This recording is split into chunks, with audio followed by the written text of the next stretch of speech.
Ok, bonjour à tout le monde. Je crois que l'Éternel nous a fait grâce et nous a donné une bonne journée. Sans plus tarder, nous allons prier et donner la parole au pasteur. Prions le Seigneur. Padre Père Céleste, nous te disons pour la vie que tu nous donnes ce matin.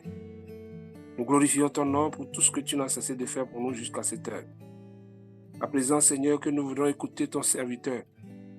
Nous t'implorons afin que tu viennes prendre contrôle de toutes choses, que ta grâce repose sur nous. Utilise ton serviteur et parle-nous, instruis-nous. Là, tu as dit que ton peuple périt faute de connaissance. Nous voulons acquérir encore la connaissance, Seigneur. C'est pourquoi nous sommes là. Alors, sois avec chacun de nous. Il bénit chacun de nous. Permets que tous ceux qui ont besoin, Seigneur, de ces informations puissent être connectés en ce moment. Que ton règne vienne, que ta volonté se fasse, Seigneur. Nous t'en prions, nom puissant de ton Fils Jésus-Christ. Amen. Amen. Ok, pasteur, vous avez la parole. Bonjour à tout le monde et nous avons un séminaire qui est centré sur le thème que vous avez à l'écran, entrepreneuriat missionnaire, ingrédients pour achever l'œuvre de Dieu. Et vous savez, nous adventistes du 7e jour, où les chrétiens en général, nous avons prêché l'évangile, spécialement en Afrique, c'est déjà plus de 100 ans, et dans certains coins de l'Afrique, c'est probablement 200 ans que le christianisme est prêché en Afrique.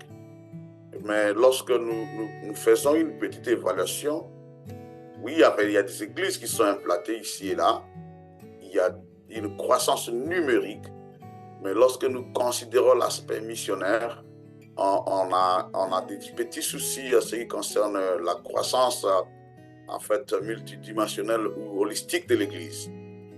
Pourquoi je dis ça? Vous voyez, il y a dans ces pays, le Togo, ils ont célébré 60 ans d'existence de l'Église adventiste dans leur territoire. Mais en fait, il s'avère que tout ce temps passé, l'Église a toujours besoin d'importer les missionnaires. L'Église a toujours besoin d'une aide financière qui vient d'ailleurs. Et ce n'est pas seulement l'Église adventiste, mais en fait, c'est le christianisme en général.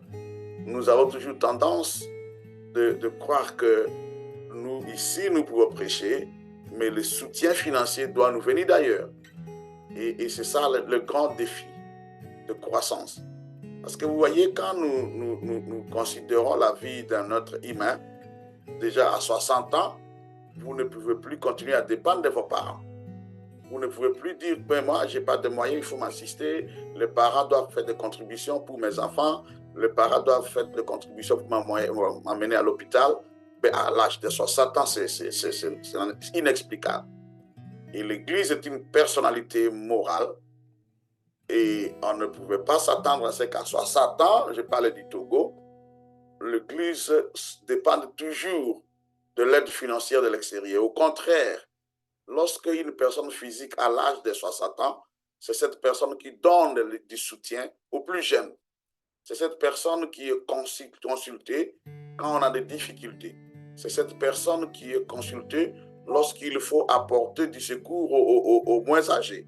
Donc voilà ça, et cette personne a telle la maturité, et effectivement, évidemment, cette personne peut déjà être appelée un grand-parent.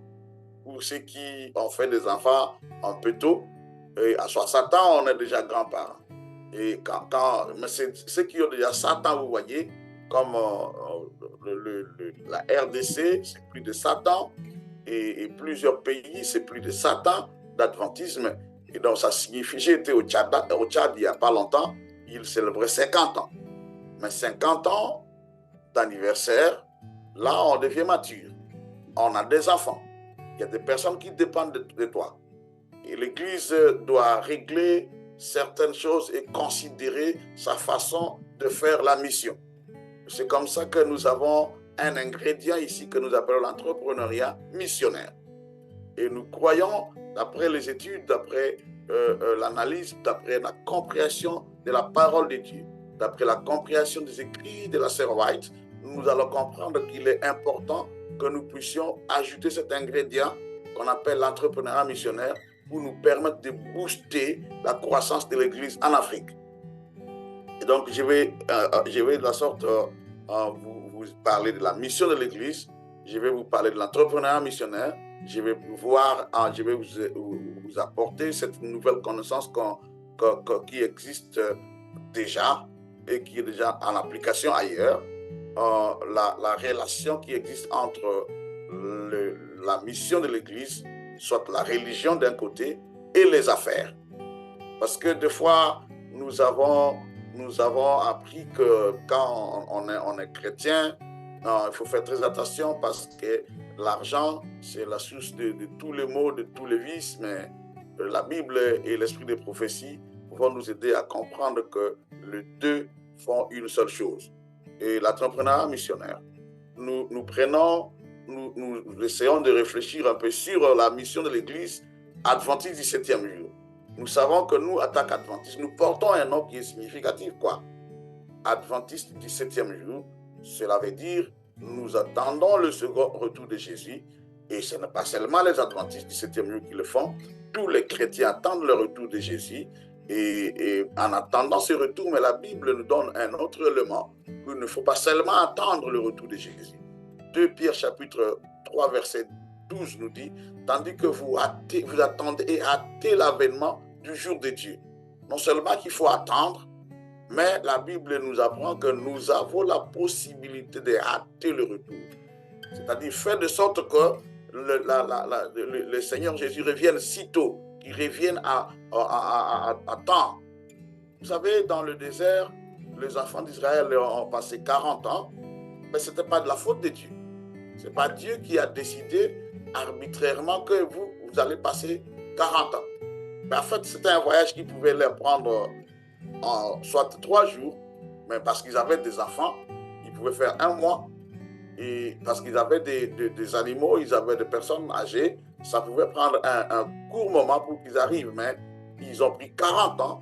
Et si vous lisez la Bible, ce n'était pas la faute de Dieu. Dieu les a amenés jusqu'à la porte de Canaan, Kadesh.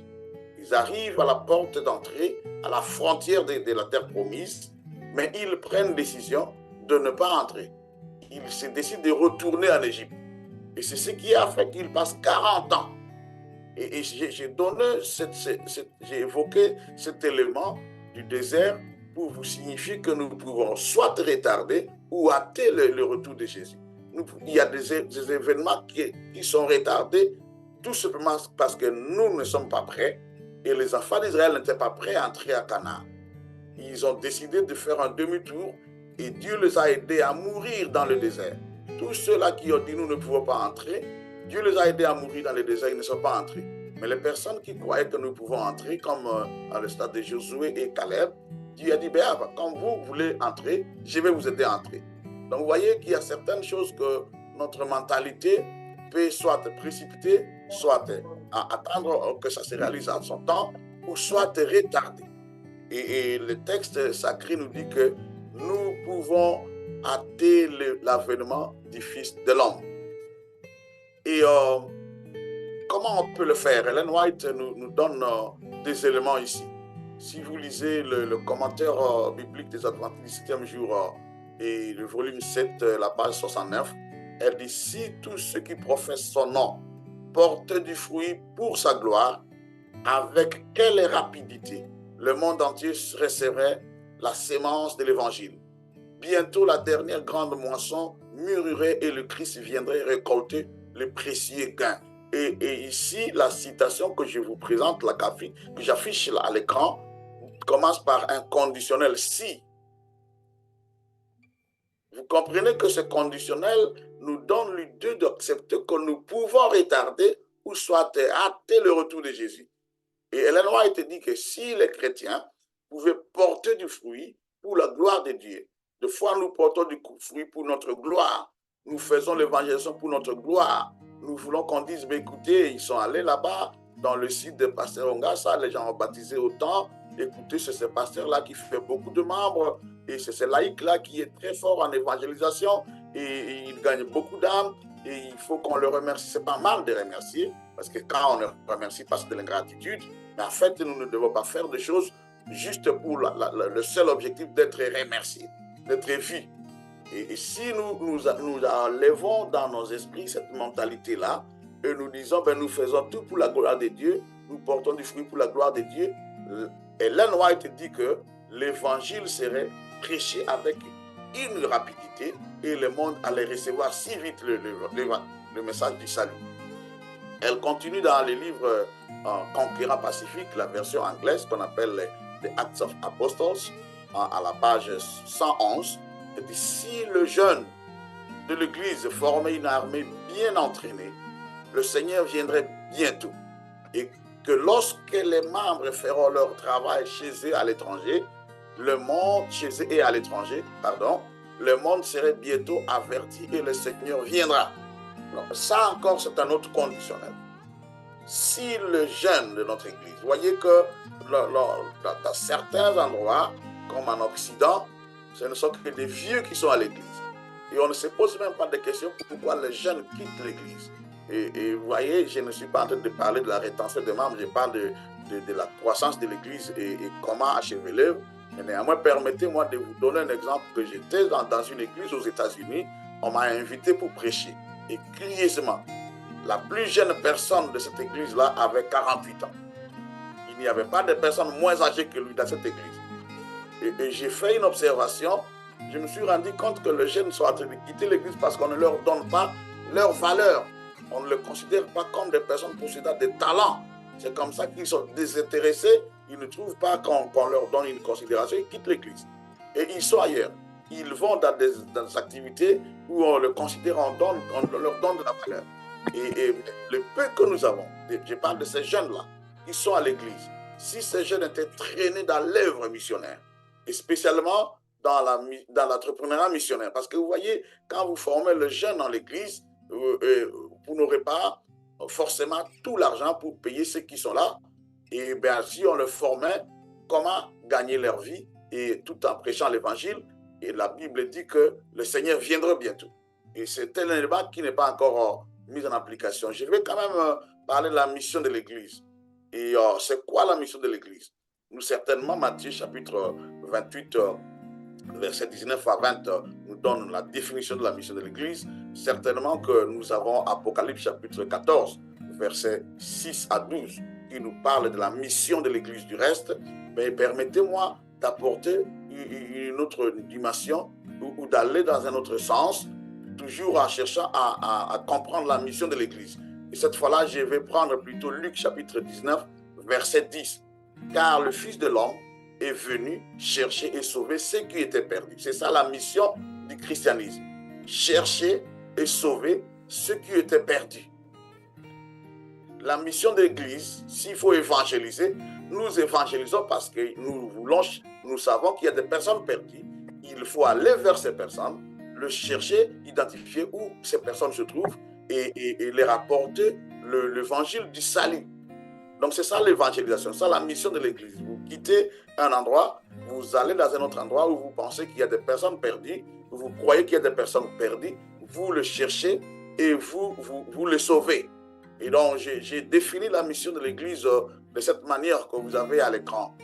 La mission de l'Église peut être définie comme l'œuvre confiée par le Christ aux hommes et aux femmes ordinaires pour quitter leur zone de confort, rechercher et sauver les perdus, puis les garder actifs dans la mission de l'Église jusqu'au retour de Jésus. Donc voilà la définition qui me semble complète de ce qu'on appelle la mission de l'Église. Christ a confié une mission, un travail à faire. Et ce travail, c'est ce que nous avons trouvé dans le texte de Luc chapitre 19, verset 10. Chercher et sauver les personnes perdues. Et cette œuvre-là, ce travail-là, s'il faut que je l'appelle comme ça, ce travail-là a été confié par le Christ aux personnes ordinaires, hommes et femmes, jeunes et vieux, tout le monde, toutes les classes de la société, les personnes civilisées tout comme non civilisées. Et ça fait, il y a des personnes qui se disent civilisées. Excusez-moi cela, il y a d'autres qui croient que nous sommes civilisés, les autres ne le sont pas. Mais en réalité, c'est l'évangile qui donne la vraie civilisation.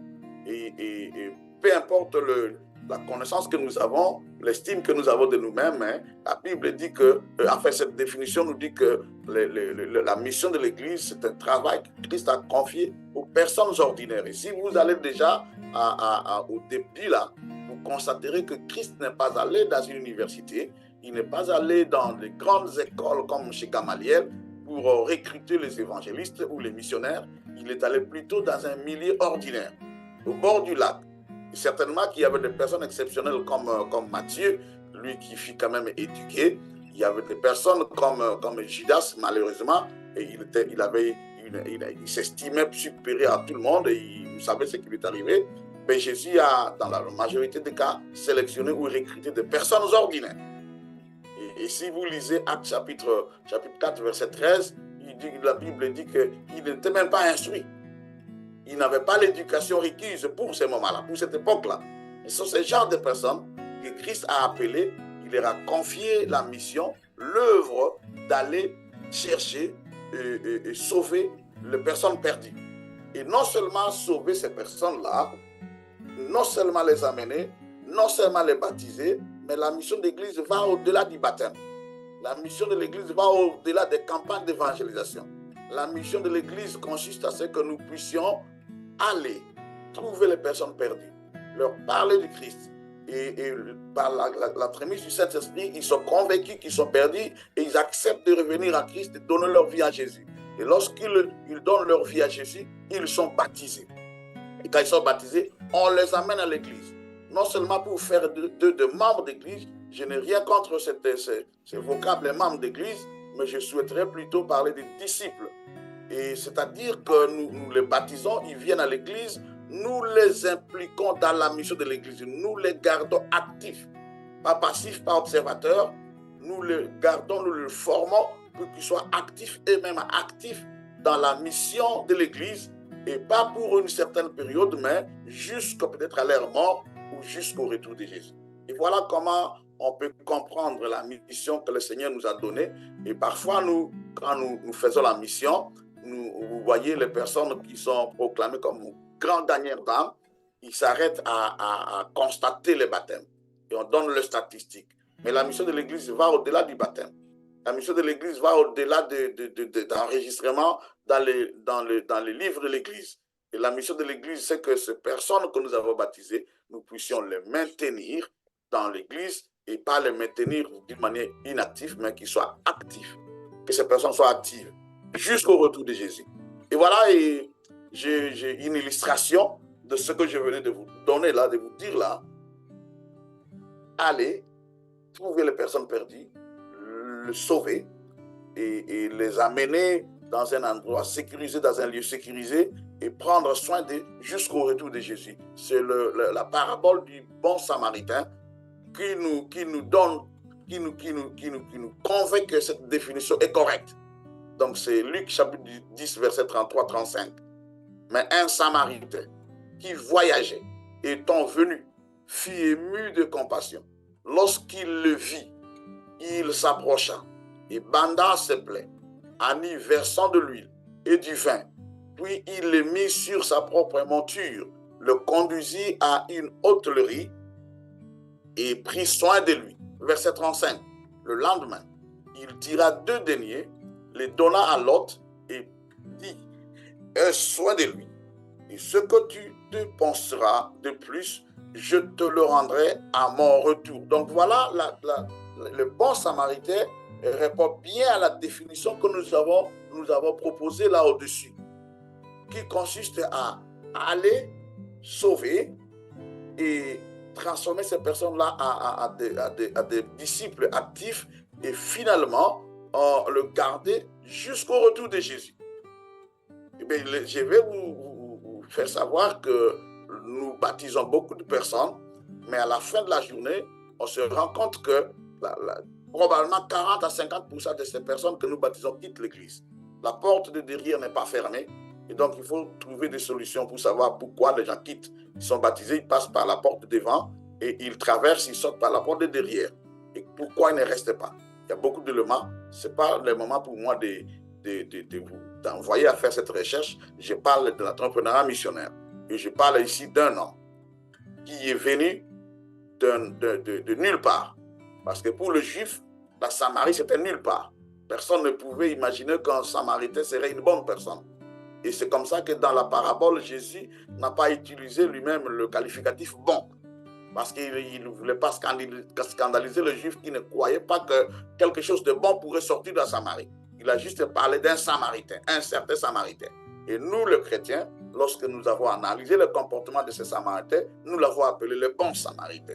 Et nous avons intitulé cette parabole la parabole du bon Samaritain. Voilà, le Samaritain va trouver une personne qui est blessée, qui est laissée à moitié mort, et cette personne-là bénéficie de la compassion du Samaritain qui va prendre soin de la personne, qui bande ses blessures et rassure que la personne est hors de danger et place la personne sur sa monture et accompagne la personne à un endroit sécurisé qui est l'hôtellerie. Et arrivé là, il paie son argent pour rester avec cette personne à l'hôtel. Et finalement, il se rend compte que j'ai un voyage. Je dois continuer mon voyage. Et il donne un peu d'argent. Et il remet l'argent à l'hôtelier. Il dit, prends soin de lui avec cet argent. S'il arrivait que tu aies dépensé plus que ce qui était prévu, alors mets ça sur mon compte. Ça signifie qu'il avait un compte dans cet hôtel-là. On le connaissait dans cet hôtel. Il n'était pas juste le premier venu, le premier venant. Il avait l'habitude de passer par là. On le connaissait. C'est comme ça qu'il a dit, dépensez ce que vous pouvez. À mon retour, je paye. Vous voyez qu'il avait déjà une habitude de passer par là, de dormir par là. Et il a dit, mais écoutez, lorsque je reviens. Et c'est ça l'important. Le noyauté nous signifie que ce bon Samaritain de la parabole, c'est certainement Jésus lui-même. Et si c'est Jésus, ses disciples doivent être aussi des bons Samaritains qui vont non seulement pour amener les gens à l'hôtel, mais ils mettent une provision pour que la personne soit sécurisée jusqu'à son retour, jusqu'au retour de Jésus. Et donc, la parabole du bon Samaritain nous montre que la mission de l'Église, c'est le fait de quitter la zone de confort, comme je l'avais dit dans la définition. On quitte la zone de confort. Et exactement, le bon Samaritain a quitté sa zone de confort parce qu'au moins, si la route était dangereuse, il était quand même en sécurité dans sa voiture ou sa monture. Il pouvait fuir s'il y avait des assaillants qui pouvaient s'y venir. Mais quand il quitte sa monture, il va dans une zone à haut risque parce qu'il avait toute la possibilité d'être agressé lui-même. Et là, il a cherché, il a trouvé la personne, il a sauvé sa vie, il a conduit la personne à l'église et il a assuré le maintien de cette personne jusqu'à son retour. Excusez-moi, c'est ça la mission de l'église. C'est ce que nous sommes appelés à faire. Et donc, ça signifie que l'évangélisation implique des investissements suffisants avant, pendant et après l'action. Le salut des âmes implique des investissements parce qu'il a fallu au bon Samaritain une provision d'huile et de bandages. Et là, la Bible ne dit pas qu'il avait reçu un don caritatif, mais ça signifie que ces histoires lui appartenaient. Il avait investi de l'argent pour les acheter. Et puis, il a pris le temps de soigner cette personne-là. Et il avait suffisamment de l'espace sur sa monture pour accommoder une personne malade. Et il arrive à l'hôtel et il a de l'argent pour payer. Et donc, après ça, il part, après l'action, il met encore une provision pour le soin de la personne, la rétention de la personne, jusqu'à son retour. Donc, vous voyez qu'il y a des activités qui ont été faites avant. Avant son voyage, il a fait une provision. Et pendant l'action, il y avait des moyens mis à la disposition de la personne malade pour être sauvée. Et après l'action, il a mis encore des moyens. Donc, l'évangélisation, les amis, c'est un processus où on doit réfléchir. Qu'est-ce qu'il faut faire avant? Qu'est-ce qu'il faut faire pendant? Et qu'est-ce qu'il faut faire après? Et cela demande de l'argent. Suffisamment d'investissement. Et j'ai quelques idées, quelques réflexions.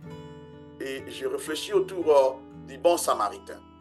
Et je dis, mais l'esprit de la parabole fait croire que le bon Samaritain fut un missionnaire laïque indépendant. Vrai ou faux?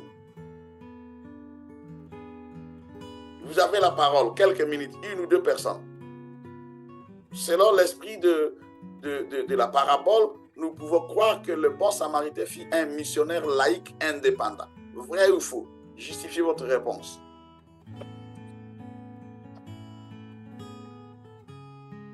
Quelqu'un peut donner une idée? Son appréciation de la réflexion?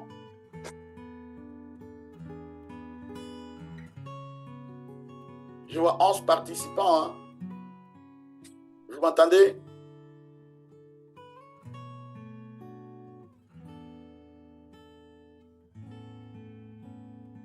Quelqu'un peut prendre la parole? Une personne? Vous donner son avis? Allô? Oui, allô? Oui, nous sommes d'accord. D'accord, hein?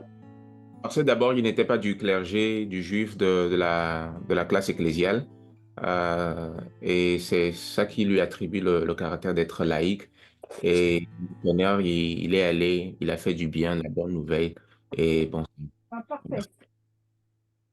Ok, c'est parfait. Une autre personne? Mais ce cirque. Oui, allez-y.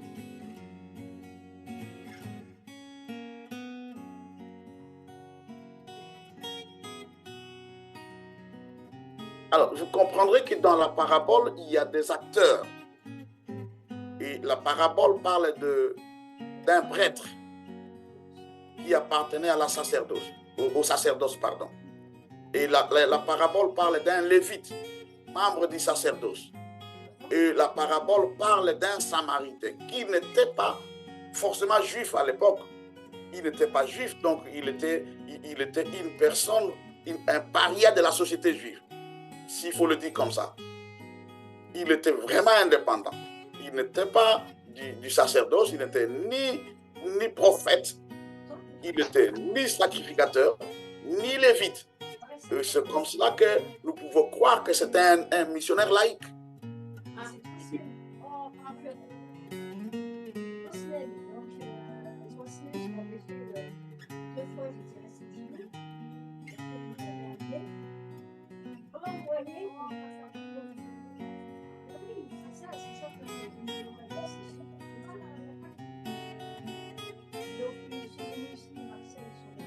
Sœur Gertrude, vous avez allumé votre micro. Fermez vos micros, s'il vous plaît. Fermez vos micros, s'il vous plaît.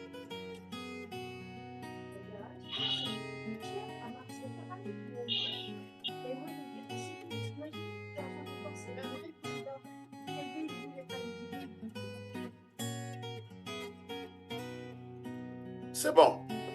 Voilà. Donc, je disais que ce Samaritain ici n'était ni prêtre, ni lévite, ni prophète, ni fils de prophète. C'était ça la classe sacerdotale de l'époque. Et en plus de cela, il n'était pas juif. Il était indépendant. Il était laïque.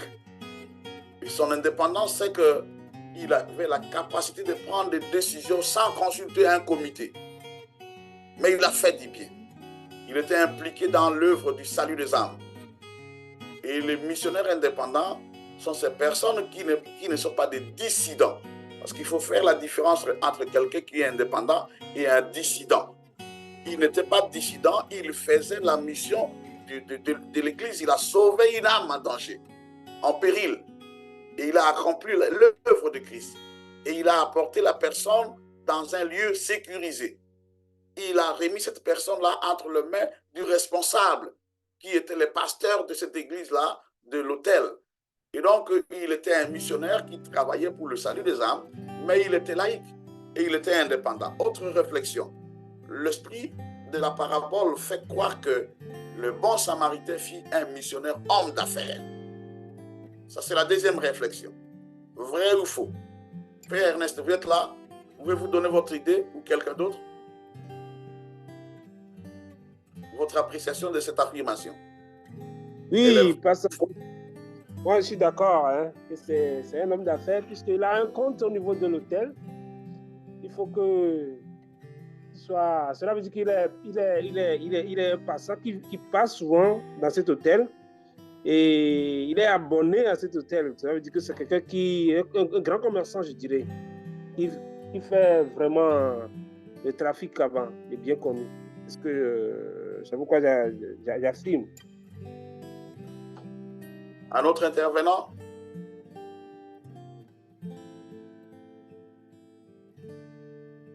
Et voilà, le fait nous prouve que le Samaritain fut un missionnaire, ça c'est sûr. Et aussi, il fut un homme d'affaires. C'est sûr parce qu'il avait son argent, il avait des économies, il avait investi, il avait fait des provisions. Et c'est sur base de sa provision qu'il a pu tirer le moyen nécessaire pour sauver la vie de cet homme-là. Et remarquez une chose, la parabole ne nous fait pas croire que avant d'utiliser ce moyen, il a fait appel à quelqu'un ou il a demandé l'autorisation de quelqu'un. Les moyens lui appartiennent. C'était son argent, à lui, qu'il a utilisé.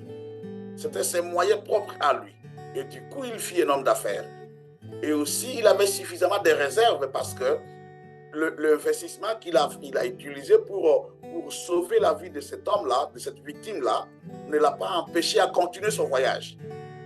Parce que s'il n'avait pas assez de moyens, il allait s'arrêter et dire, bon, j'ai fait un retour pour aller chercher d'autres moyens afin de revenir pour continuer. Non, il a continué le voyage. Donc, il était un bon investisseur et il savait faire des provisions. Et il avait des moyens en réserve qui pouvaient lui permettre de rendre service à d'autres personnes, à investir dans l'évangélisation sans tomber en faillite.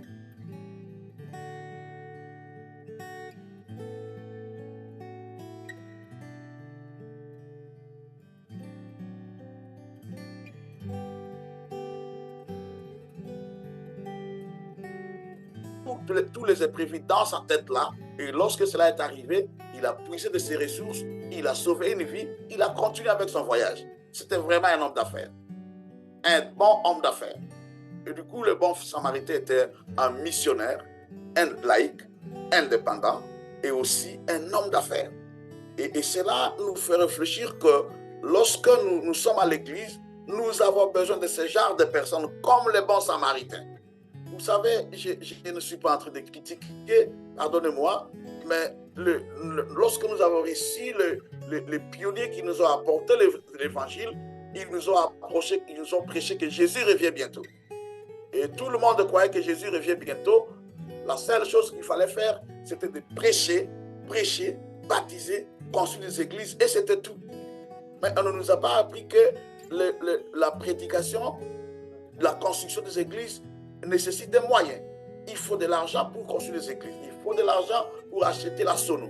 Il faut de l'argent pour imprimer des invitations. Il faut de l'argent pour nourrir les personnes impliquées. Il faut de l'argent pour acheter des sièges à l'église. Il faut de l'argent pour faire tout ce que nous faisons à l'église. Et du coup, d'où va venir cet argent? D'où proviendra l'argent? Du coup, nous n'avons pas reçu cette éducation financière, cette éducation des affaires qui fait à ce que nous puissions générer l'argent localement pour appuyer l'œuvre de l'évangélisation. De sorte que chaque évangéliste puisse savoir que je dois avoir des réserves financières pour le mettre dans l'œuvre du salut des âmes. Cette éducation, je ne l'ai pas reçue moi. Cette éducation, les missionnaires ne nous l'ont pas donnée. Et c'est ce qui handicape l'œuvre de l'Église jusqu'aujourd'hui où, à 60 ans d'existence, nous avons toujours besoin qu'on nous assiste. On ne peut pas agir comme les bons Samaritains. On ne peut pas prendre des décisions localement comme des bons Samaritains. C'est pas mal de faire la collecte des fonds. Ça fait partie de l'œuvre de Dieu.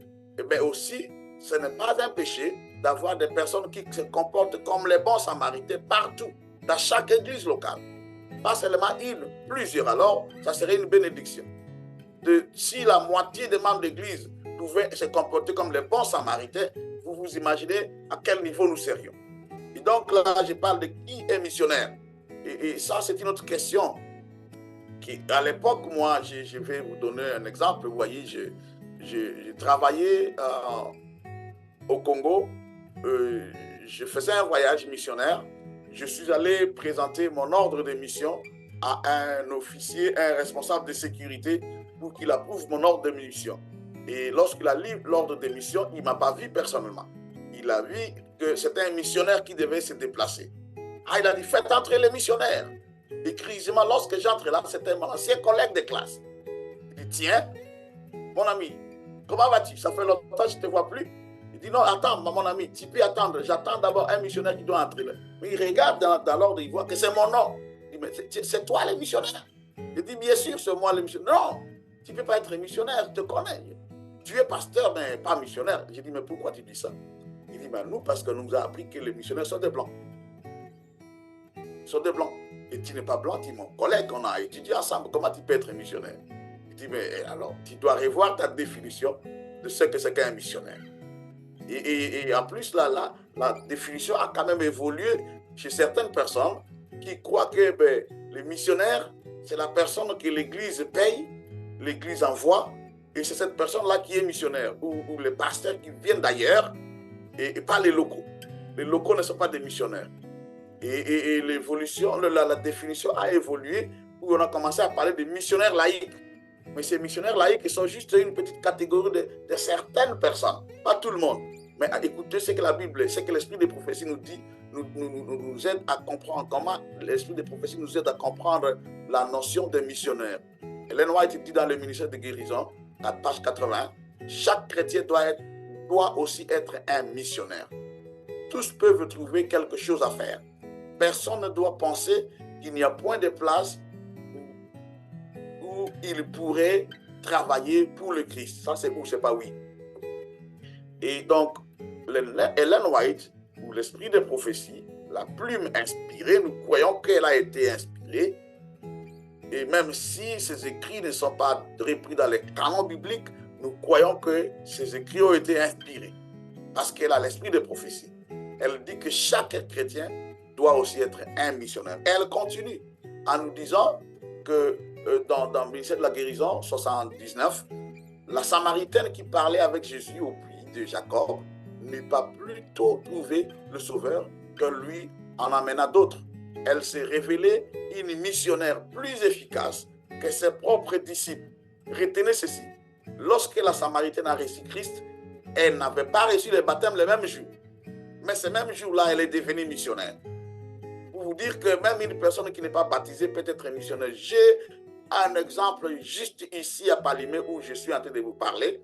Nous sommes dans une campagne d'évangélisation et on a rencontré un monsieur qui n'est pas adventiste. Lorsque je fais la formation sur l'évangélisation dans le trottoir, ce monsieur est venu et il a travaillé avec moi. Nous avons fait une sortie missionnaire. Il a distribué plus d'invitations que moi-même. Et donc, il n'a pas entendu le baptême pour commencer à parler de la vérité qu'il a apprise pendant cette semaine, une semaine et demie. Donc, voilà, c'est le cas de cette dame ici. Ça va plus loin qu'au-delà d'un baptême à l'église. Il y a des personnes qui sont baptisées, mais qui ne sont pas encore nées dans le royaume de Dieu. Et elle dit, cette femme représente l'œuvre d'une foi pratique en Christ. Tout disciple est né dans le royaume de Dieu en tant que missionnaire. À peine connaît-il le Sauveur, il désire le faire connaître aux autres. Donc, Ellen White nous dit que tout chrétien est missionnaire. Dès le moment qu'on est né dans le royaume de Dieu, on devient missionnaire. On est dans le royaume de Dieu en tant que missionnaire. On ne naît pas dans le royaume de Dieu en tant que membre, mais on est en tant que missionnaire. On a une mission. C'est comme ça que vous comprendrez ma définition qui dit que Christ a confié un travail aux personnes ordinaires. Toute personne qui est née dans le royaume de Dieu est un missionnaire. Donc, tous les membres d'église sont missionnaires. Et nous devons apprendre à tout le monde que vous avez du travail à faire pour le salut des âmes, pour le Seigneur. Vous avez du travail à faire pour gagner les âmes à Christ. Vous avez quelque chose à faire pour que les personnes perdues soient sauvées. Donc, c'est toute personne qui est membre de l'église, si vous voulez que j'utilise l'expression membre, qui doit être un missionnaire. Et Ellen White dit dans la Review and Herald du 15 février 1887, nous devons tous être des collaborateurs de Dieu. Il n'y a pas de paresseux dans le rang de ses serviteurs. Donc, vous comprenez que tout le monde doit avoir un travail à faire. Et même si vous êtes appelé seulement à nettoyer les ustensiles de l'église, vous le faites avec un objectif pour que des personnes soient sauvées. Et je continue dans Matthieu chapitre 28, verset 19 que nous connaissons. Jésus dit, allez, faites de toutes les nations des disciples. Mais voici comment j'ai traduit ces mêmes textes-là. Allez impliquer tout le monde dans la mission. C'est ce que Jésus voulait dire. Allez faire des disciples. C'est-à-dire que les personnes que vous évangélisez, qui acceptent, qui sont baptisées, impliquez-les dans la mission de l'Église. C'est ça, être disciple. Et alors, Ellen White continue dans Gospel Workers. Et à la page 352, elle dit, l'œuvre de Dieu sur cette terre ne peut jamais être terminée tant que les hommes et les femmes qui composent nos membres d'Église ne se rallient à l'œuvre et unissent leurs efforts à ceux des ministres et des officiers de l'Église. Et ça, c'est un ingrédient important. Pour que Jésus revienne, pour qu'on achève l'œuvre, tous ces membres ordinaires que nous considérons comme ordinaires doivent apprendre et comprendre qu'ils ont un rôle à jouer ensemble avec les pasteurs. Ils doivent associer leurs efforts, unir leurs efforts pour que Jésus revienne. Ils doivent travailler de concert. Vous savez, j'ai fait une illustration ici. Ce diagramme que vous avez à l'écran, je dis ici, il y a l'Église de Dieu. Et l'Église de Dieu est composée de personnes employées par la dénomination, c'est-à-dire qui sont payées par la dénomination. Ce n'est pas un péché d'être payé par l'Église. Ce n'est pas un problème. Et l'Église, la Bible, l'esprit de prophétie ne s'oppose pas au fait d'être employé par la dénomination, d'être payé par la dénomination. Dieu lui-même a dit que la dîme, c'est à lui. Il le donne pour l'entretien des sacrificateurs. Et l'esprit de prophétie confirme qu'on doit donner cet argent, la dîme, aux sacrificateurs, aux pasteurs. Et ce n'est pas un péché d'être employé par l'Église. Mais en fait, si on est employé, c'est-à-dire, c'est le terme ordinaire qu'on utilise, être employé de l'Église, c'est-à-dire à la fin du mois, vous vous présentez devant les bureaux de l'Église ou la caisse de l'Église pour recevoir un salaire. Ce n'est pas un péché. L'ouvrier mérite son salaire.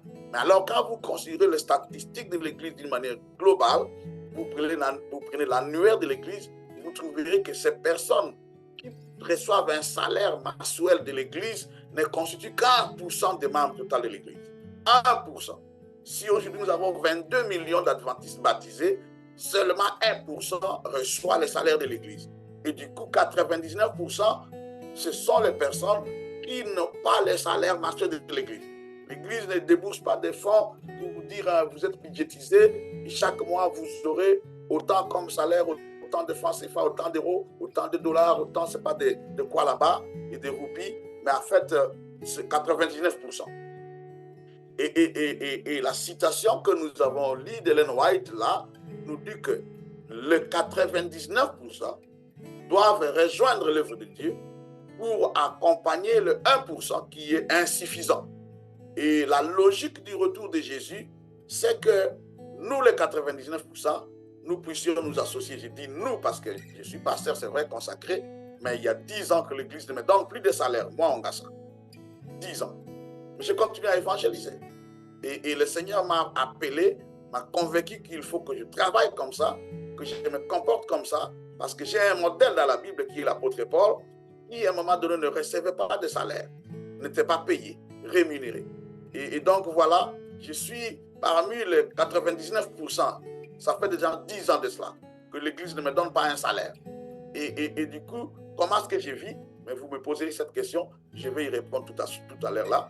Et ben, la citation et le diagramme ici, le tableau que vous avez, nous signifie que s'il n'y a pas cette unité, s'il n'y a pas ce travail dans l'unité, et si le membre laïque considère les pasteurs comme les personnes qui prennent l'argent de l'Église et ils ne sont pas en train de travailler, tout ce qu'ils font là, c'est seulement la dîme, les offrandes, c'est nerveux parce qu'ils sont... Non, ce n'est pas un péché.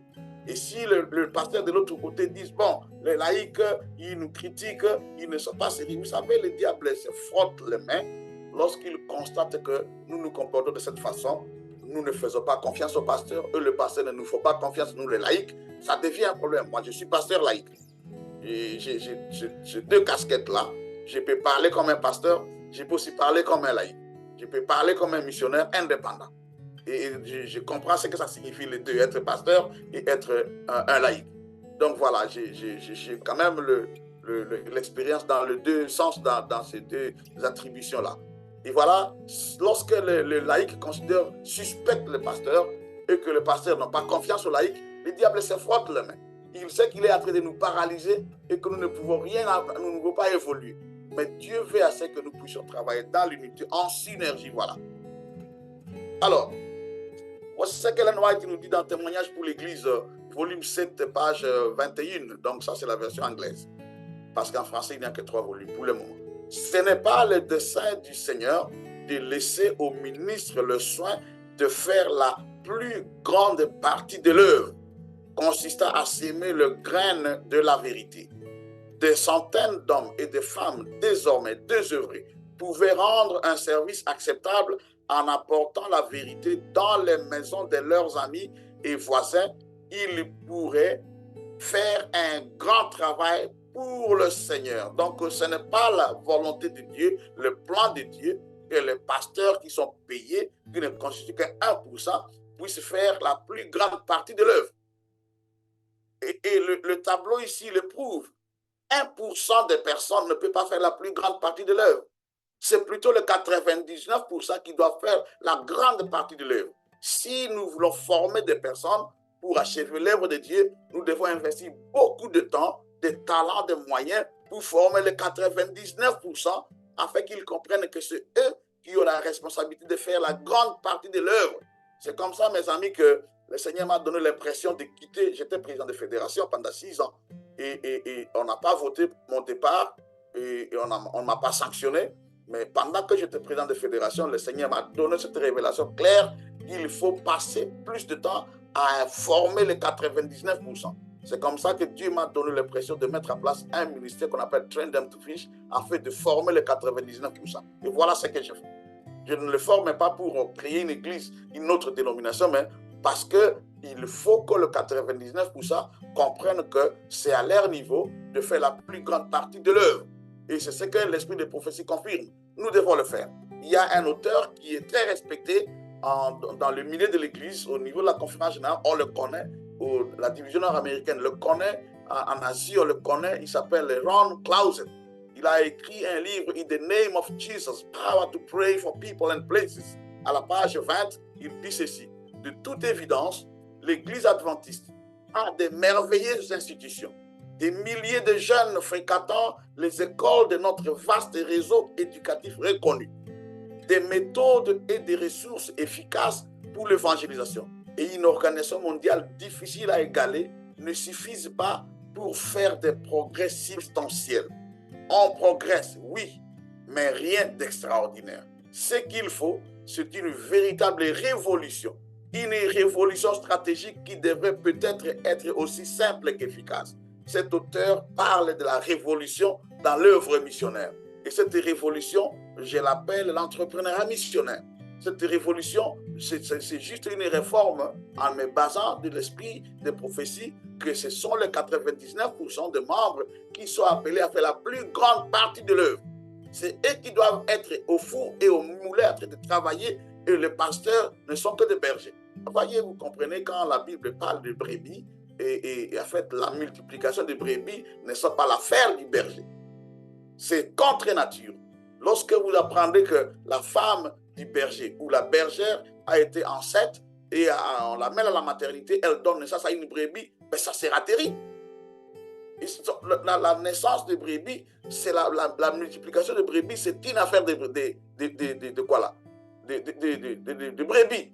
Il faut que le pasteur puisse nourrir bien le troupeau et se rassurer que le troupeau est en bonne santé et le troupeau va se multiplier automatiquement. C'est ça le rôle du pasteur.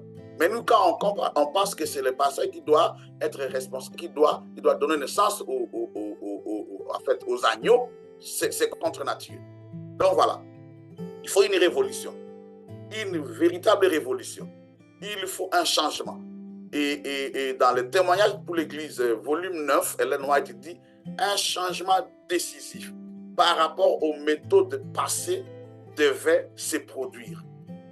Nous devons nous attendre à un changement décisif en ce qui concerne les méthodes que nous avons utilisées depuis ce temps-là. 60 ans au Togo, on utilise les mêmes méthodes et le résultat, c'est que l'Église n'est pas en train de connaître ce qu'on appelle une croissance explosive.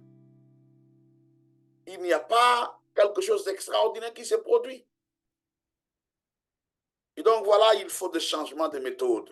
C'est comme ça que je parle d'une génération de missionnaires entrepreneurs, et une révolution missionnaire en Afrique francophone. Et c'est ça mon cheval de bataille. Et je vais parler alors de l'entrepreneuriat. Qu'est-ce que l'entrepreneuriat?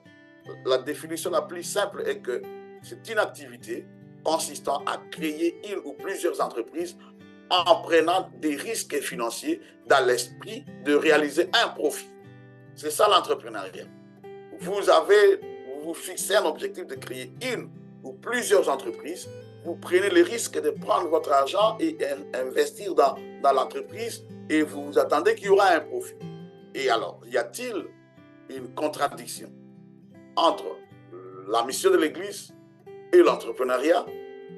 Pouvons-nous avoir des personnes, des professionnels en entrepreneuriat qui font au même moment la mission de l'Église? Oui, Ellen White nous dit que ce n'est pas incompatible. Si vous lisez Christ Object Lessons, ça c'est Parabole de Jésus en français. Mais j'ai consulté la version anglaise à la page 349. Ellen White dit que la religion et les affaires ne sont pas deux choses distinctes. Il ne faut qu'un. Pendant longtemps, on a pensé que, ah non, vous voyez, il ne faut pas. Vous voyez, quand les missionnaires sont venus au Congo, et ils ont été invités par le roi Léopold II à l'époque. Cet homme, que Dieu me pardonne, il a quand même fait trop de mal aux Congolais. Et il a invité les missionnaires. Il y a un document qui fait les reportages de cette réunion-là. Il a invité les missionnaires pour leur dire: ne permettez jamais aux Congolais de devenir riches. Il faut leur prêcher des sermons du genre: heureux les pauvres en esprit, car le royaume de Dieu est à eux.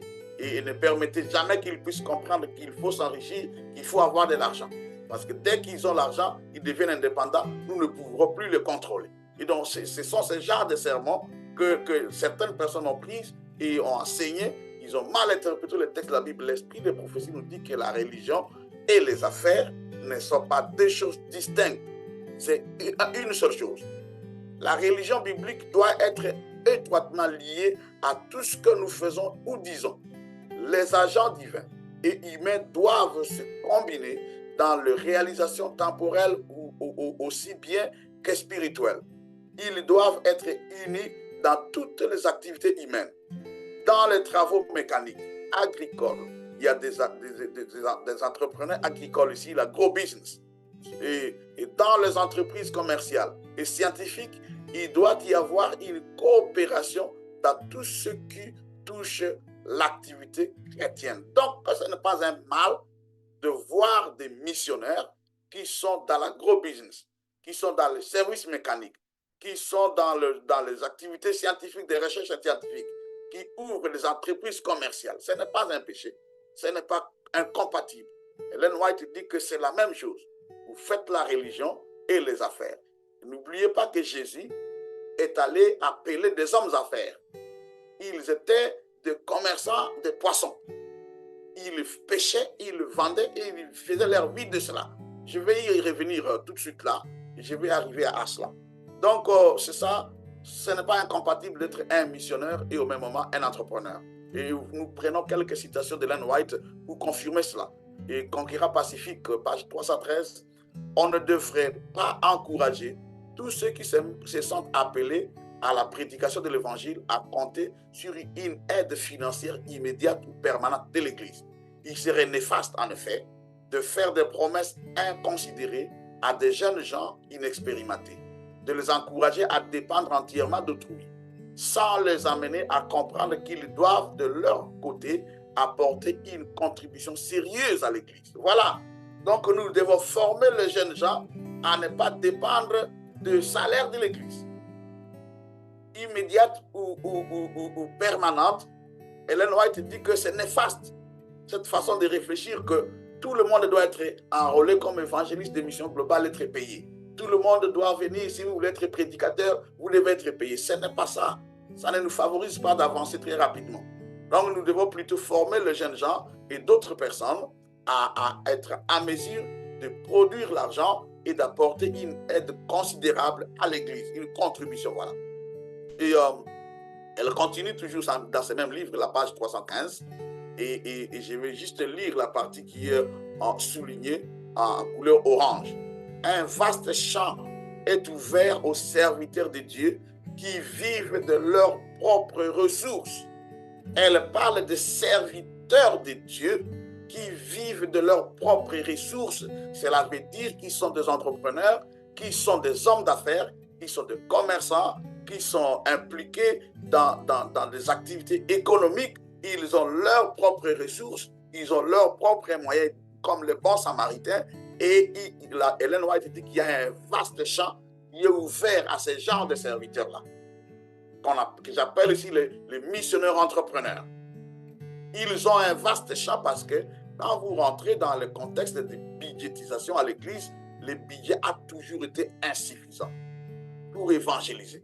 Et ce qui limite la croissance de l'Église aujourd'hui, c'est cette affaire de budget. Lorsque nous avons confiné l'évangélisation dans les budgets, nous avons freiné la croissance.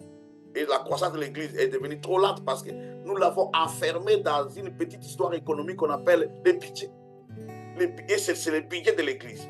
Et comme l'Église n'a pas assez de moyens, que ce soit à la conférence, que ce soit ailleurs, parce qu'on ne donne qu'un dixième à l'Église. Vous voyez ça? Et s'il y a des personnes qui donnent les offrandes, ça sera un dixième aussi des offrandes. Et du coup, quelqu'un qui reçoit $100, il donne $10 à l'Église. Comme dit, il peut donner $10 à l'Église comme offrande, il lui reste 80. Mais si on disait à cette personne-là que ce 80 que vous avez gagné, comme un bénéfice qui vous reste là, vous pouvez être missionnaire, il comprendra que j'ai donné le 20 là pour la mission de l'Église à ceux qui sont salariés, et le 80 qui me reste, je peux aller continuer à évangéliser. Et si le budget est limité à ces 20% là, et du coup, moi j'ai mes 80% pour aller dans un vaste champ qui va au-delà des 20% que nous donnons à l'Église. Donc vous comprenez que si les membres de l'Église avaient appris l'entrepreneuriat et qu'ils avaient suffisamment de moyens, nous serons partout en train d'évangéliser. Et elle dit, encore en orange là, certains prédicateurs seraient en même temps formés par cette méthode. Quelle méthode? D'être des serviteurs de Dieu qui vivent de leurs propres ressources. Certains prédicateurs seraient en même temps formés par cette méthode pour servir utilement dans le champ où les besoins sont pressants. L'Afrique, c'est un champ où les besoins sont pressants, et du coup, pour que nous puissions réussir en Afrique, il faut former les gens dans la méthode de l'entrepreneuriat professionnel, entrepreneuriat missionnaire, pardon, et apprendre aux prédicateurs à être des serviteurs de Dieu qui vivent de leurs ressources. Pas tous, mais certains. Et je reprends ce que Ellen White dit. Et c'est ça ce que j'appelle l'entrepreneuriat missionnaire. Et elle dit encore dans le ministère de la guérison, page 128, dans de nombreux endroits, des missionnaires indépendants peuvent travailler avec succès. Missionnaire indépendant, il n'est pas clergé, il n'est pas payé par l'Église. Il ne dépend pas du comité de l'Église pour voter que tel fait, Ernest, nous t'envoyons telle part. Partout tu fais tes affaires, excusez-moi de parler d'Ernest, il est avec moi ici, au Togo et à Palimé, et je le connais comme un homme d'affaires maintenant, et il peut dire, bon Ernest, on te vote pour que tu puisses aller faire tes activités commerciales à tel endroit. Non, on ne peut pas faire un tel vote à l'Église. Ernest voit des opportunités d'affaires, il va dans les opportunités d'affaires, et lorsqu'il est en train de faire ces affaires-là, il est missionnaire, il a aussi la sémence de l'évangile. Il jette. Partout il passe, il jette. Partout il est, il distribue la grande controverse, il distribue vers Jésus, et il a des Bibles missionnaires, il est en train de distribuer. Vous voyez, moi, depuis que je suis missionnaire indépendant, j'ai déjà été à mesure, par la grâce de Dieu, de distribuer plus de 60 000 Bibles missionnaires. Ce sont des Bibles, la version Louis II, qui a des études bibliques et les croyances fondamentales. Et Dieu m'a donné ce privilège-là. Et je suis en train de distribuer d'autres Bibles ici, et ici à Palimé. Voilà, donc les missionnaires indépendants peuvent travailler avec succès dans certains endroits, surtout l'Afrique, où il y a beaucoup de besoins. Et alors, Ellen White nous dit ceci Il dit, il en est beaucoup qui aujourd'hui accompliraient une œuvre semblable s'ils étaient animés de même esprit. 2 ou plusieurs personnes travaillant ensemble pourraient évangéliser, faire des visites, enseigner, prier, chanter, expliquer les Écritures et soigner les malades. Les uns subviendraient à leurs besoins à colportant, d'autres, comme l'apôtre Paul, exerceraient un métier ou accompliraient n'importe quel autre travail. Missionnaires entrepreneurs. Je continue, je vous parle maintenant des missionnaires professionnels, c'est-à-dire que ce sont des adventistes ou des chrétiens qui ont une profession, qui travaillent soit comme avocat, soit comme médecin, comme infirmier. Et leur profession, c'est ça. Mais ils sont des missionnaires dans cette profession-là. Des missionnaires entrepreneurs, des hommes d'affaires qui sont des hommes d'affaires qui ont du succès, mais qui sont aussi des missionnaires, des faiseurs de temps. Si vous allez à Andrews University, vous allez trouver aux États-Unis, vous allez trouver ce qu'on appelle l'Institut des missions. Et l'Institut des missions a mis en place une branche qu'on appelle les faiseurs de temps. Et il y a toute une discipline dans la mission, en missiologie, à Andrews University, où on forme les faiseurs de temps. Ce sont des professionnels qui vont créer des entreprises ou qui vont trouver du travail, de l'emploi dans un endroit où il n'y a pas d'église. Et il arrive là-bas, il peut être un enseignant. Il commence à enseigner, surtout dans les pays où on peut permettre qu'on parle de la religion. Il devient un bon enseignant modèle, où il va comme un médecin dans un pays, il implante une clinique et à partir de sa clinique-là, il évangélise, il implante les églises. On l'appelle faiseur de temps pour le moment. Et en fait, l'Église adventiste a embrasé un mouvement qu'on appelle le Business as a Mission. Je ne sais pas comment traduire ça en français. Les affaires utilisées comme moyen missionnaire. C'est un mouvement international qui est né en 1984, au XXe siècle.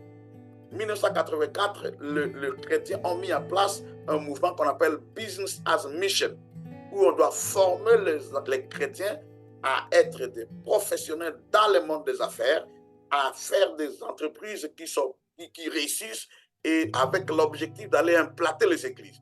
Ils peuvent employer des personnes qui ne sont pas chrétiennes, qui ne sont pas adventistes, et on les emploie et ces gens découvrent le christianisme dans les emplois-là. Et voilà, l'Église adventiste, à travers le programme qu'on appelle Mission Globale, a mis en place cela. Vous avez les sites là-bas devant vous.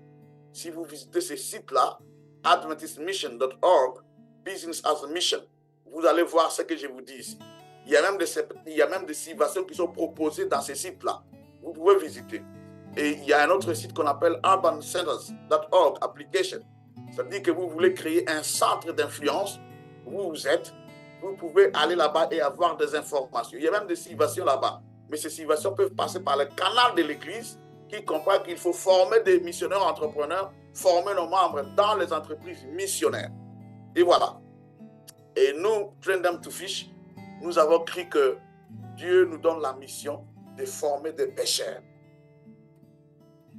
Et c'est ça le nom de mon ministère, Train Them to Fish. Notre mission, c'est de mettre en place une génération de missionnaires entrepreneurs, spécialement en Afrique francophone. Même si ailleurs, là, il y a des amis qui m'ont dit, mais il faut dépasser le contexte de l'Afrique. Il faut parler du monde francophone. Et c'est vers là où nous sommes. Mais aussi, il n'y a pas longtemps, je suis arrivé en Ouganda pour une campagne d'évangélisation. Ils m'ont dit, non, tu dois effacer dans ta tête le concept anglophone, francophone. Et nous avons mis une branche de Train Them to Fish, un chapitre en Ouganda. Je suis en train de le former dans l'entrepreneuriat missionnaire. Mais mon objectif, c'est de voir dans le monde francophone, spécialement en Afrique, une nouvelle génération de missionnaires entrepreneurs, des hommes d'affaires qui ont réussi, qui se font des économies et qui s'imposent même au niveau de l'État, au niveau du pays, où on sait que dans cette ville de Palimé, l'homme le plus riche, c'est un adventiste. Ce n'est pas un péché. Job était l'homme le plus riche de la région, de l'Orient. Et la Bible dit qu'il était intègre. Il était l'homme le plus prospère. Ce n'était pas un péché. Et nous pouvons aussi être des Job de notre génération. Voilà. Et quand je parle de Train Them to Fish, nous sommes inspirés de Luc chapitre 5, versets 3 et 6. Et là, quand vous lisez Train Them to Fish, en anglais, normalement, on devrait écrire Train Them et les deux là où vous voyez les deux, on devait mettre un TO, to fish, pour en faire de cela le verbe à l'infinitif. Mais ici, nous avons mis le chiffre 2. à part le fait d'être de ce qu'on appelle le smartest way of writing things en anglais, mais nous ne sommes pas seulement smart, les deux là est significatif. Le deux là nous apprend que nous formons les gens à être des pêcheurs d'hommes. Comme Jésus l'a dit, suivez-moi, je vous ferai des pêcheurs d'hommes. Et donc, nous formons les gens à être des missionnaires pour gagner les âmes, gagner les foules à Jésus. C'est ce que nous lisons dans la pêche, l'expérience de la pêche miraculeuse. Et là, vous voyez, Jésus est entré, il est monté dans la barque de Pierre et il est allé, la Bible dit, il monta dans l'une de ces barques-là qui appartenait à Pierre certainement, et il pria de s'éloigner un peu de terre, puis il s'assit et de la barque, il enseigna la foule. Jésus enseigne la foule, il est en train de pêcher des hommes, une foule d'hommes. Et de l'autre côté, au verset 6, la Bible dit qu'à la fin de l'évangélisation, à la fin de ce travail des missionnaires-là, de gagner les âmes, de sauver les âmes, et il y a maintenant une activité commerciale. Verset 6 dit, l'ayant jeté, ils prirent une grande quantité de poissons et leurs filets se rompaient. Donc vous comprenez que lorsque Jésus entre dans la barque, il attire des foules humaines, des personnes. Mais de l'autre temps, il y a des foules de poissons qui se rassemblent dans l'eau là-bas, sous la barque. Jésus a attiré des hommes et ces hommes-là ont reçu l'évangile. Et à la fin de la campagne, maintenant, il attire les poissons et les missionnaires attrapent les poissons. N'oubliez pas que ce jour-là, il y a des personnes qui sont venues au bord du lac pour acheter des poissons. Et ce jour-là, Pierre n'avait pas de poissons à offrir. Et il allait décevoir ses clients. Et nous qui avons vécu un peu dans les villages de pêcheurs, nous savons que chaque matin, il y a des femmes qui viennent acheter les poissons pour aller revendre. Il y a des personnes qui viennent acheter les poissons pour aller manger. Et c'est ce qui était arrivé ce jour-là. Pierre était sorti ce matin-là, il n'avait rien à offrir à ses clients. Il serait déçu ce jour-là. Mais parce que Jésus a formé Pierre à gagner les âmes, après avoir gagné les âmes, Jésus lui a donné la marchandise à vendre, les poissons. Pierre a attrapé beaucoup de poissons et lorsqu'il a quitté la mer, maintenant il a commencé à vendre à ces personnes-là qui avaient été sauvées. Ils achetaient les poissons du missionnaire, ils achetaient les poissons de l'évangéliste. Et du coup, ce jour-là, c'était un grand jour de bénédiction. Et Pierre s'est fait beaucoup d'argent parce qu'il y avait beaucoup de poissons. Ils se sont partagés les bénéfices parce qu'il y avait beaucoup d'argent gagné. Et en même temps, les personnes qui achetaient disent, aujourd'hui, nous avons été bénis, nous avons été sauvés, nous avons écouté l'évangile, nous avons acheté des poissons. Et c'est le missionnaire qui nous a vendu à un bon prix. Et puis, le missionnaire a fait aussi beaucoup d'argent. Et voilà l'investissement qu'il a fait. Nous, Trendem to Fish, nous formons les gens à gagner les âmes comme Pierre ce jour-là et aussi à produire des poissons et à les vendre à ces personnes-là. Donc, vous voyez, c'était une très bonne opportunité où il y a eu deux sortes de poissons gagnés ce jour-là. Les poissons humains, les âmes, et les poissons littéraux qui ont été pêchés. Et Paul ne les a pas distribués, Pierre ne les a pas distribués. Il a vendu les amis. Il était habitué à faire ça. Et Jésus lui a dit, voici là, je te prends maintenant de cette affaire ici de poissons, ces capacités d'homme d'affaires que tu as, tu vas mettre ces potentiels-là dans le gain des âmes. Il était un homme d'affaires que Jésus a pris dans le monde des affaires et Jésus lui a donné une expérience dans les affaires et puis il est devenu un grand missionnaire. Pierre, le grand prédicateur que vous connaissez, qui a fait le premier grand sermon extraordinaire où on a baptisé 3000 personnes. Il était le deuxième après Jonas. Jonas est le meilleur prédicateur de l'histoire qui a fait un sermon à 120 000 personnes et tous les 120 000 ont été convertis. Et après Jonas, c'est Pierre, le pêcheur, l'homme d'affaires. Vous comprenez ça? Et donc, nous formons les gens à cette méthode-là. Nous avons un centre de formation au Congo et ce centre-là, c'est pour l'Afrique francophone. Nous sommes en train d'étudier comment faire un autre centre au Sénégal où nous allons former les missionnaires entrepreneurs. Pour l'Afrique francophone, au niveau de l'Afrique centrale, là, nous voulons donner aux gens la formation qui leur permet d'évangéliser les chrétiens et les religions traditionnelles. Mais en Afrique de l'Ouest, nous voulons donner une formation qui permet aux gens d'évangéliser les musulmans et les religions traditionnelles. Donc voilà, mais tout cela, nous leur donnons cet aspect d'être des missionnaires entrepreneurs. Voilà un modèle. Celui qui est en lunettes là s'appelle Emmanuel. Il a été formé comme un évangéliste par Trendem to Fish. Il a été le premier habitant de ce centre-là. C'est la première personne qui a commencé à vivre là-bas. Et avec lui, on a construit ces bâtiments que vous voyez là. Et finalement, on l'a formé dans la pâtisserie. Il a appris à produire de bons gâteaux. Il est revenu dans la ville de Kinshasa. Il a créé son entreprise. Il produit les meilleurs gâteaux de son quartier là. Et au moment où je vous parle, il y a 60 personnes qui travaillent pour lui, qui revendent ces gâteaux. Et ils vendent toute la semaine, sauf le samedi, parce qu'il ne produit pas. Et il a 60 ouvriers qui travaillent pour lui. Et la plupart de ces ouvriers-là ne sont pas adventistes. Mais il profite pendant le sabbat pour leur faire des études bibliques. Et au moment où je vous parle, Emmanuel est en train il a implanté une église qui a plus de 100 membres. Chaque sabbat, il gère ces membres-là. Et chaque soir, il revient pour aller faire des études bibliques, visiter ces membres-là. Voilà le modèle de ce qu'on appelle un missionnaire entrepreneur. Et nous pouvons en faire beaucoup. Nous formons les missionnaires dentistes communautaires. Nous les formons non pas pour travailler dans des cliniques, mais ils peuvent avoir les cliniques, mais ce sont des dentistes missionnaires. À partir de la dentisterie, ils peuvent se faire de l'argent et évangéliser.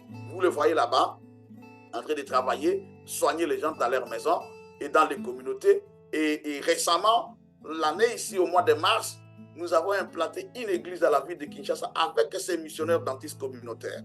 Donc voilà, il y a aussi quelqu'un d'autre qui a réussi la formation chez nous. On l'a formé à produire des pains en milieu rural d'une manière traditionnelle. Il est allé, il a installé cette petite boulangerie que vous voyez là à l'écran et il produit du pain. Mais lui ne vend pas ses pains. Il produit le pain et il va dans la communauté, il sensibilise les personnes désœuvrées de la communauté, les femmes, les filles et mères, et toutes les personnes désœuvrées. Il dit, venez, je vous donne de l'emploi. Vous vendez mes pains, à la fin de la semaine, je vous paye 25% de vos ventes. Et chaque vendredi, il paye les gens 25% de leurs ventes hebdomadaires. Et le jour du sabbat, il n'y a pas de pain. C'est comme ça qu'il a appelé son entreprise Boulangerie Pain du Sabbat. C'est son entreprise. Et tout le monde sait qu'il ne produit pas le pain le sabbat.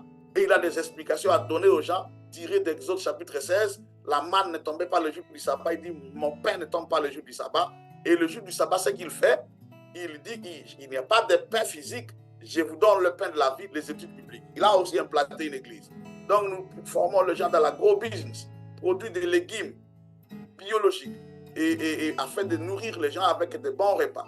Et nous formons les gens, les femmes, dans ce qu'on appelle les petites affaires, à créer des petites affaires et à produire, à élever les poules et à produire des œufs. Nous avons une formation dans la coupe et couture.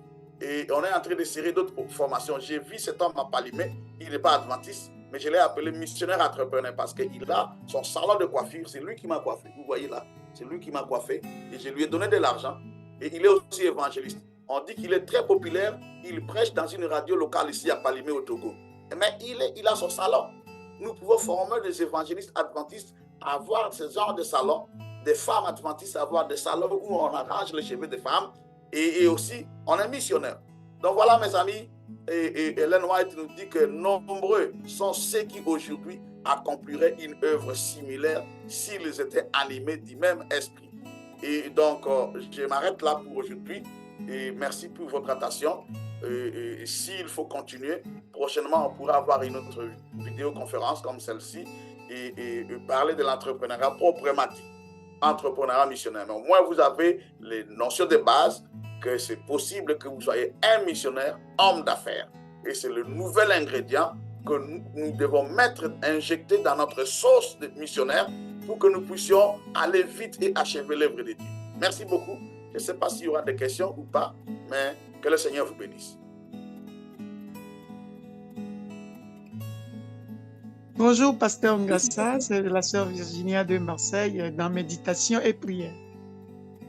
Bonjour. Donc, j'aimerais, si possible, que vous repreniez cette session pour Méditation et Prière une prochaine fois, si cela vous était possible. Oui, c'est possible. C'est question d'organiser. Donc, il faut parler à Marceline et à toute l'équipe. Je peux reprendre la session. Ok, ça, mais moi, je ne suis pas vite arrivé. Bon, j'ai pu quand même écouter un peu. C'est très intéressant. Et c'est ce qu'il faut, surtout pour la nouvelle génération adventiste, en attendant le retour du Christ. Moi, j'ai trouvé que ces informations sont très importantes et nécessaires pour chaque... Je pour sais chaque que famille. Marceline a enregistré la vidéo et il va mettre ça sur YouTube. Mais je peux reprendre la session. Ok, je vous remercie. Et merci pour tout ce que vous avez fait depuis là jusqu'à Lomé, là. Lomé, c'est chez moi aussi. Je suis très contente et que vous êtes en train de former des gens dans mon territoire là-bas. Donc, ça me plaît bien. Adieu, Que c'est Dieu la vous gloire. bénisse. Virginia, Amen. je me suis présentée, c'est Virginia. Oui, merci beaucoup, Virginia. Merci, Pasteur Ngassa. J'aimerais poser deux questions. Au fait, la différence, parce qu'il y a beaucoup de confusion, je pense, peut-être que je me trompe. Vous dites que, bon, voilà, vous présentez missionnaire indépendant comme un missionnaire d'appui pour l'Église. On attend que dire dans des prédications, dans des conférences, que aujourd'hui, sont des groupes, des groupes que l'Église, ça n'existe pas, ça n'a plus sa valeur. Et qu'est-ce que vous en pensez de cela? Mais en fait, j'aimerais quand même apporter un peu d'éclaircissement en ce qui concerne les missionnaires indépendants ou les ministères d'appui. En fait, il y a une différence entre les ministères d'appui ou ministères de soutien et les ministères dissidents. Si vous prenez les règlements de travail de l'Église adventiste du 7e jour, il y a toute une provision pour ça. Et c'est le point K05. Pour ceux qui ont le règlement, vous pouvez même télécharger le règlement sur Google et vous allez trouver le point K05.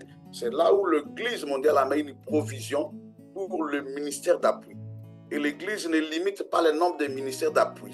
C'est question d'appel. Si Dieu vous appelle à mettre en place un ministère, il y a des critères dans le règlement de travail. Premièrement, vous devez être un adventiste qui est membre d'une église locale et vous êtes en bonne relation avec l'église.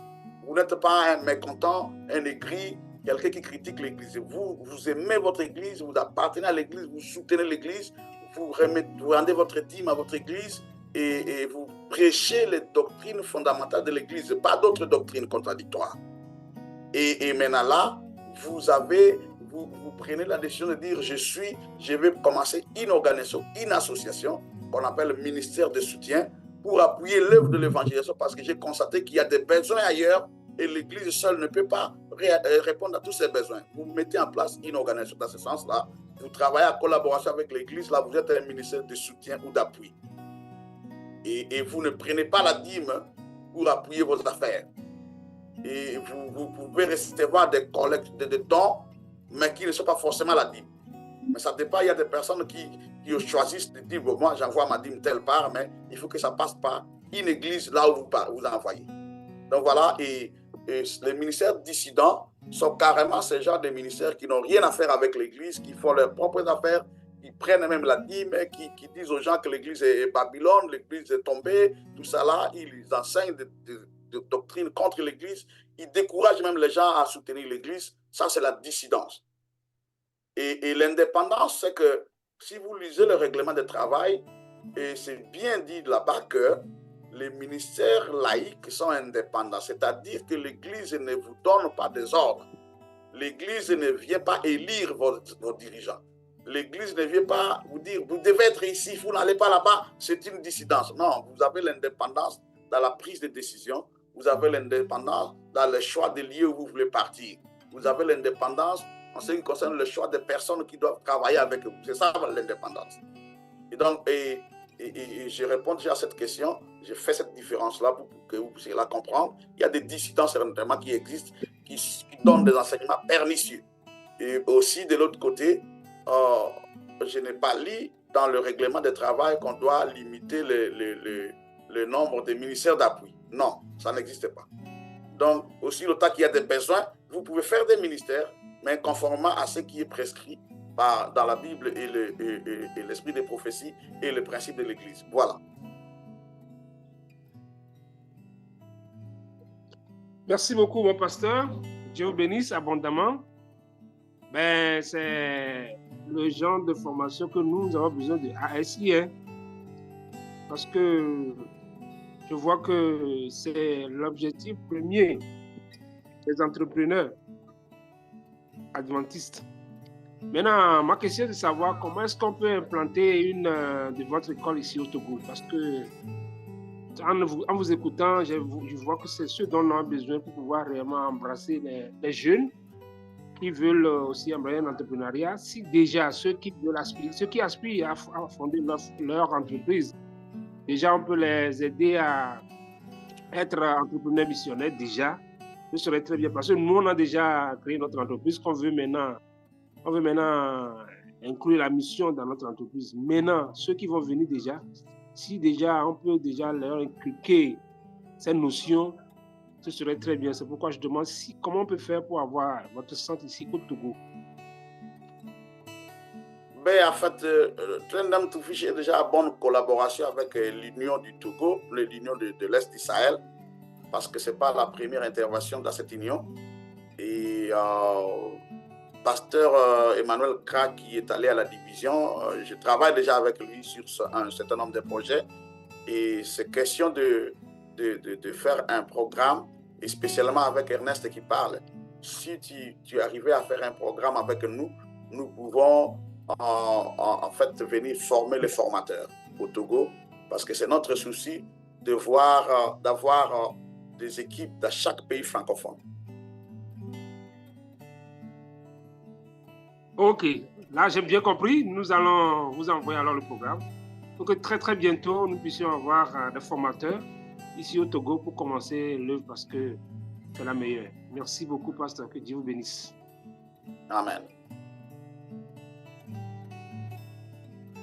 Voilà, s'il n'y a plus de questions, je remets la parole à Marceline et à Ernest pour la clôture. Ok, chers membres qui avaient assisté, que Dieu vous bénisse. Je ne sais pas si nous avons d'autres questions, nous pouvons les déposer dans le groupe et nous ferons l'honneur de les transmettre au pasteur. Le but ne doit pas être de combattre l'Église, mais de nourrir le troupeau. Merci beaucoup, JPR. Donc, j'ai vu que dans le chat, il n'y a pas d'autres questions ou autre chose. Nous ne ferons que remercier l'Éternel qui nous a réunis ce matin. Nous sommes regroupés au temps des heures de service. Nous allons programmer d'autres formations avec le pasteur à l'heure, un week-end pour permettre à d'autres entrepreneurs d'être connectés. Et nous allons aussi, chez nous ici au Togo, soumettre d'autres projets. Nous allons aussi demander au Burkina, au Bénin aussi de faire autant, afin que dans notre union, nous puissions avoir des formateurs pour ces genres de choses. Que Dieu nous bénisse abondamment. Nous allons continuer. Nous allons demander au frère Philippe qui est au Sénégal, chez qui déjà le centre est en train d'être installé, le centre de formation au Sénégal. Toi, tu es béni, tu vas commencer déjà par se faire former et après venir nous former. Frère Philippe, tu peux ouvrir le micro pour faire la parole. D'accord, merci beaucoup. Tu me demandes de prier, n'est-ce pas ça? Notre Dieu, notre Père, merci infiniment, car tu es suprême, majestueux. Nous te remercions pour cette formation que tu nous as donnée à ce moment. Seigneur, permets que ça tombe sur un terrain bien disposé qui va porter beaucoup de fruits pour ta seule gloire. Seigneur, nous remettons notre pasteur de Saint-Thème et toute son équipe de rester avec elle et donne-leur des belles visions, des puissances et de tout ton Esprit Saint. En fait, Seigneur, tous ces projets, ces ONG, tous ces groupes qui luttent chaque jour pour faire avancer ton œuvre et travailler dans une manière indépendante pour toucher toutes les couches, tous les peuples. Et là où tes enfants sont cachés, sont égarés, sont perdus, afin qu'ils reviennent à toi. Seigneur, merci car tu nous as fait comprendre aujourd'hui qu'il y a 89%, Seigneur, qui ne bénéficient pas ces mannes de l'Église, mais c'est nous, c'est à nous de travailler et toucher les autres. Alors, Seigneur, nous sommes dans tes dispositions. Œuvrer au milieu de nous et à nous, afin que ton nom soit toujours glorifié. Nous continuons à remettre la cause qui les a menés à Malémé au Togo en tes mains. Continuez à rester avec eux et continuez à travailler puissamment pour ta seule gloire, afin que ce projet peut s'étendre sur tout le monde entier, en Afrique ici, et au Togo et dans la sous-région, afin que, Seigneur, nous soyons des jeunes entrepreneurs qui vont booster ton travail, qui vont booster cette mission. Merci infiniment car tu l'as déjà fait. Nous avons pu demander ces choses au nom puissant de notre Seigneur Sauveur Jésus-Christ. Amen. Amen. Amen. Merci à chacun de vous. Dieu bénisse le temps que vous avez passé ici en écoutant le pasteur. Merci infiniment au pasteur pour sa présentation. Que le Seigneur le bénisse et le fortifie. Nous allons nous donner rendez-vous très très bientôt pour pouvoir continuer.